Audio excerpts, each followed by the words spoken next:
My dear students, I am very happy to meet you through this video lecture.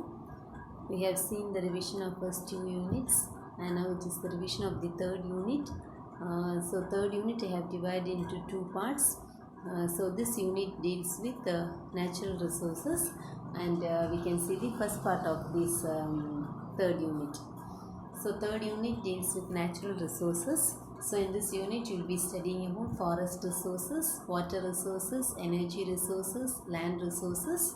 Then what's the role of an individual in the conservation of natural resources and how to use the resources for a sustainable lifestyle. So half we'll see in this part and remaining half we'll see in the second part of this revision part. Now coming to the natural resources. Now what are natural resources? So natural resources are naturally occurring sources which are required for the functioning of an ecosystem. Already we have seen what is an ecosystem and all. So in order to an ecosystem to function well, some sources are required and that sources are known as natural resources. So either it can be forest resources, water resources, mineral, any resources. Now coming to the classification of natural resources are classified into three types: continuous resources, renewable resources and non-renewable resources. So continuous resources means they are directly obtained from the environment without any interference and they can be renewed continuously. So solar energy, tidal energy, wind energy, etc. Then coming to the renewable resources, they are capable of being regenerated by ecological process. So they will be renewing by themselves. So yes, soil, water, etc. Then the third one is non-renewable resources. So they are not capable of being regenerated by ecological process. So they are a fixed quantity. Example, minerals, fossil fuels and so on. So, so main is renewable resources and non-renewable resources. Now we'll see one by one what are the resources. So first one, coming to the forest resources. We know that about 33% of the world's land area is covered by forest and forest provides fuel, coal, wood, etc. It controls soil erosion and air pollution also. So it is an important renewable natural resource. So forest, it is composed of trees and other vegetation with a closed canopy. So coming to the classification of forests, there are three types of forest: evergreen forest, deciduous forest and coniferous forest. See, evergreen forest means they are found in the equatorial region. They have heavy rainfall throughout the year. Example of one evergreen forest is Silent Valley in Kerala, and teak, rosewood are the important trees in this type of forest. Then deciduous forest is again divided into tropical deciduous forest and temperate deciduous forest. So tropical deciduous forest is found in the tropical region and they shed their leaves during summer. Teak, sandalwood are the important trees. Then temperate deciduous forest, they shed their leaves before winter season due to severe winter and snowfall. So oak, maple, all these are some important trees. Then coming to the coniferous forest, this forest consists of trees that are having needle-shaped leaves. So these needle-shaped leaves, it will be preserving moisture. So pine tree, spruce tree, so these are example of coniferous forest. So these are the three types of forest. Now what are the functions of the forest? As all of us know, forest provides wood for various applications. Then it provides facility for grazing of cattle. Then it acts as oxygen factories. Then it promotes tourism. It prevents soil erosion and floods. Then it maintains the temperature of the earth. It provides aesthetic beauty. It reduces global warming. Then it enhances the quality of environment. It is a shelter for various wildlife. It is also a source for medicinal plants. So these are some of the functions of forest. Next one is the uses of forest. So there are different uses of forest. First one is mainly divided into commercial uses and ecological uses. So coming in the commercial, or I can tell it as economical uses. So forests supply wood, timber, which can be used as fuel or for furniture, paper, board, etc. Then forest provides food products. Then it acts as raw materials for textile industries, then provides gums, medicinal products, etc. Is used for mining, grazing, recreation, for tourism purposes and all. Then fruits, leaves, roots, fresh of the animals are also being used. Then coming to the ecological uses, first one is the production of oxygen. So plants produce oxygen through photosynthesis, so they are also known as Earth's lungs. Now, second one is reduction of global warming. So the plants or trees in the forest, they'll be absorbing carbon dioxide, which is the greenhouse gas, and that's the raw material for photosynthesis. Thus, global warming is reduced. And the third one is soil conservation. So trees provide they prevent soil erosion by binding the soil tightly with their roots. Then this reduces the velocity of wind and rain, so it conserves the soil. Then wildlife shelter. Forest provides shelter for millions of wild animals, plants, birds, and insects. Then pollution reduction. Forests reduce the air pollution by absorbing the toxic gases, and they purify the environment. Then coming to climate control, transpiration of plants increases the atmospheric humidity. So this increases rainfall and controls the atmospheric temperature. Then coming to the aesthetic and tourist value, forest it serves as a gene reserve for many important species. We can see bamboos, wild grass, medicinal plants and all. The tourist value, ecotourism provides economy to the nations. So these are some of the uses of forest, commercial and ecological uses. Then coming to the over-exploitation of forest, what are the causes? Over-exploitation, overuse of forest. So what are the causes for over-exploitation? See, the over-exploitation of forest within developing countries are due to the following reasons. First one is urbanization and population growth. Then due to the increase in demand of water resources. Then increase in agricultural production, then construction of developmental activities such as dams, hydroelectric power plants, overgrazing, industrial development, etc. Now, what are the effects of this overexploitation? So, overexploitation leads to the migration of farmers. Then it causes environmental pollution and damage.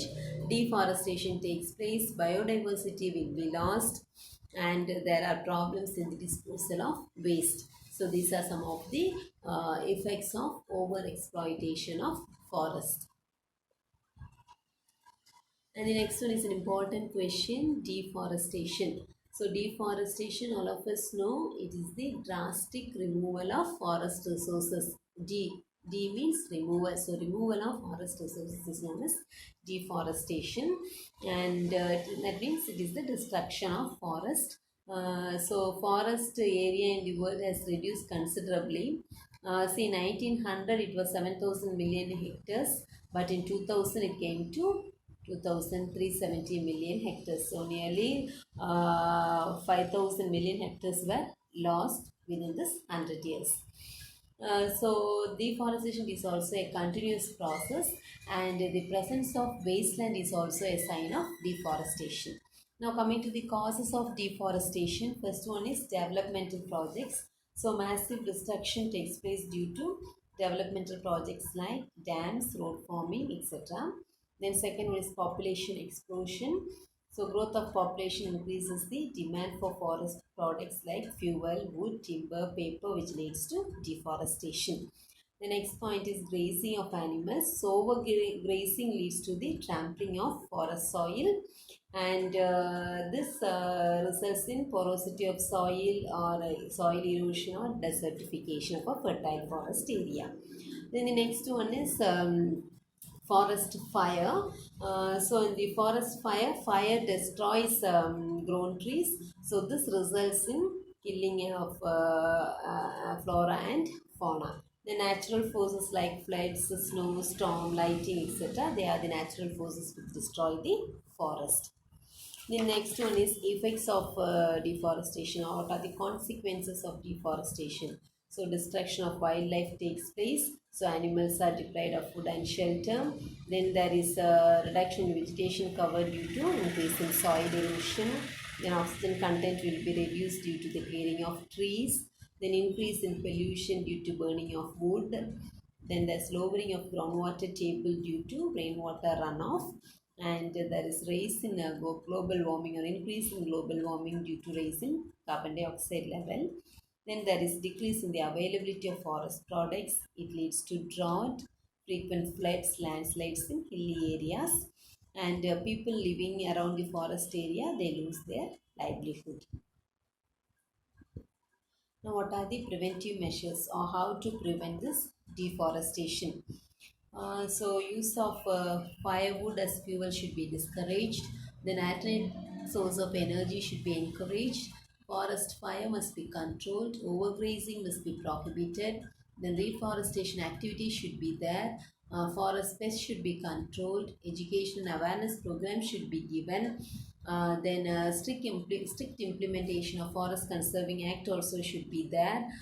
Forestry should be improved by using some modern techniques like biofertilizers, irrigation, tissue culture, weed control, etc. So this is an important question. What are the causes, effects, and preventive measures of deforestation? And next one is timber extraction. So what is timber extraction? Timber extraction means, see, timber is a major resource of forest. It is secured in large amounts for manufacturing furniture, doors, windows, sleepers in railway, etc.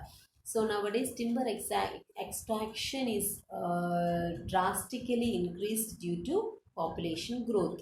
So what are the effects of this timber extraction? So it leads to large scale timber extraction, leads to deforestation, loss of biodiversity, then migration of tribal people, soil erosion and landslides occurs, loss of fertility of soil, then decrease in rainfall, climate changes, and there's loss of tribal culture. Now the next and the important question is mining. So mining is the process of extracting minerals and fossil fuels from the earth. So there are two types of mining. One is surface mining and the other one is underground mining. So what are the effects of mining? So acid mine drainage, it degrades the quality of water. And say I have told you two types of mining, surface mining and underground mining. Surface mining is extraction from shallow deposits. Underground is it will be deep inside. Then effects of mining, so the quality of water will be degraded. It degrades the aquatic habitats. Then it removes the vegetation cover, which leads to soil erosion and landslides. Then water pollution, earthquakes will take place, then damage to roads, railway tracks, buildings, etc. Migration of tribal people, and it reduces the shape and size of forest areas. Then the next important question is dams. Dams means they are artificial structures built across the river to store rainwater for future beneficial purposes. So what are the effects of dam on forest? So it clears many hectares of forest, waterlogging and salinity takes place, then fertility of soil will be reduced, and several animal, plant and aquatic species are killed, and spreading of waterborne diseases also takes place. Now, what about the effect of dam on tribal people? First, we have seen what about the effect of dams on forest. Now, here it is effect of dams on tribal people. So, the tribal people, they are forced to leave their habitat, their home. Forest is their home, and they are forced to leave their habitat. Then tribal culture will be reduced. Then this displacement, it affects the tribals both physically and mentally. They are not adapted to modern food habits and lifestyles, and they are also ill-treated by the society, and they are not recognized and resettled. So these are some of the effects on tribal people. So dams already you have studied in the previous units, but here what are the effects of dams on forest and tribal people? That's an important question. So that's all about forest resources. Now coming to the water resources. Water resources. Water is essential for all living organisms, and 80 percentage of the earth is covered by water. It is a renewable resource, and water exists in solid, liquid, and gaseous space, and it is continuously circulated by this hydrological cycle. So you can see hydrological cycle just by understanding of written. One is evaporation, condensation, and transpiration. So evaporation, you know that water passes by evaporation from lakes, oceans, etc. Water vapor gets condensed and again it returns to the earth in the form of rain and snow. Now plants also uses water for photosynthesis, and they absorb water through roots and release water to the atmosphere from their leaves, and that process is known as transpiration. So all these three, there is circulation of water from sea to land and land to sea. So this is known as hydrological cycle. So three processes: evaporation process, condensation process, and transpiration process. Now this is the outline of this water cycle. So you can see what is precipitation, condensation, then transpiration. Leaves will be emitting water, evaporation of water from the ocean, lakes, etc. So this is just a diagrammatic representation of this water cycle. Now coming to the types of water resources, freshwater resources are classified into surface water and underground water. Surface water is again divided into standing and flowing water bodies. Standing means it's again divided into standing or lentic. So lakes, reservoirs, estuaries, flowing water bodies or lotic. It is divided into streams and rivers. So we will see this one. So here we have the surface water means water that is stored on the surface. So surface water we get from rain, river, and so on. And underground water means underground water. It's the water present inside the earth. So there are different types of underground water: springs, wells, aquifers, and all. So here we have seen in the flow chart only about the surface water category. Now underground water, aquifers. So that aquifers will be studying. So what are aquifers? So aquifers means it is a layer of highly permeable rock containing water. So it's a permeable rock containing water, and that is known as aquifers.